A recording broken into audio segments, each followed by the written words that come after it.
Hello YouTube, this is Navelix7. I'm coming with you with another G.I. Joe The Rise of Cobra review. Here we've got this Ninja Mercenary Storm Shadow. This is the standard Storm Shadow. He came with all his parts except for the box that I ordered from. So that's exciting. I can give you a full review here. He's got perhaps the most interesting oversized rocket launcher. It's this big gray thing that fires a ninja star. It's one of the weakest in terms of firing a missile. Whatever, I just thought it was interesting that they give him kind of like a giant ninja star here. But the rest of his accessories include the rocket launcher with one nanite missile, a wolf's claw or tiger claw or wolverine claw, whatever you want to call it, his two heirloom katana swords, and the pulse pistol. Don't really use that a lot. This is cool, and he can hold it the other way because you can also clip it in, and you can hold it like this where it looks like a really funky rifle. But yeah, as I said before, as I showed with Paris Pursuit, boom, this comes out. This is how you get the rocket launcher. Paris Pursuit does not come with this. This comes with this guy. I just showed that Paris Pursuit can hold it. See, we can sit here.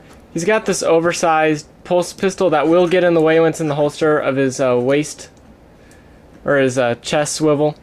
But he does hold it. It fits in just fine. And he does not look bad holding it. Let's take him off a little bit. This is not removable. This is firmly attached. Do the articulation really quickly here before I get to the swords.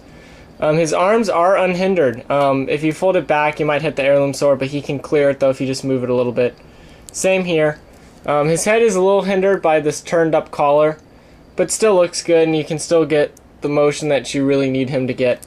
His legs do stop because of this overlong jacket, which is a real shame, but I can't think of any way to make that better though without taking away the jacket, and since it was the movie, he does need the jacket, so I'm not going to hold that against him when I come up with the rating. And he does hold the swords. I've heard that a couple people have had a Storm Shadow where this hand was like closed and they had to cut his hand open.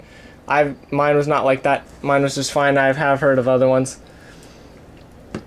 And as you can see here, he is very, very screen accurate. When you sit down, put the swords in, and start posing him, he gets very, very screen accurate. His holes are in kind of odd places on the feet. So it might take a bit to get him onto the board just because he doesn't have two of the same ones. They're on two different spots on his feet. But boom, this is the big poster that came out with Storm Shadow. That's how he looks. I do give Storm Shadow a 9 out of 10. I do recommend picking him up. There is going to be, however, a Storm Shadow with the Arashikage cycle where he's not going to have this skirt. He's going to have some different paint decals. So as soon as I can manage to get a hold of that, which is when it comes to Target, I will get that and let you know. But I do recommend picking up the Storm Shadow despite a few of his faults, which is mainly just the overlong jacket. But that is how he looked in the movie, and I mean, if they put a piece of cloth here, it would have looked really, really dumb. So I mean, can't hold that against the toy at all.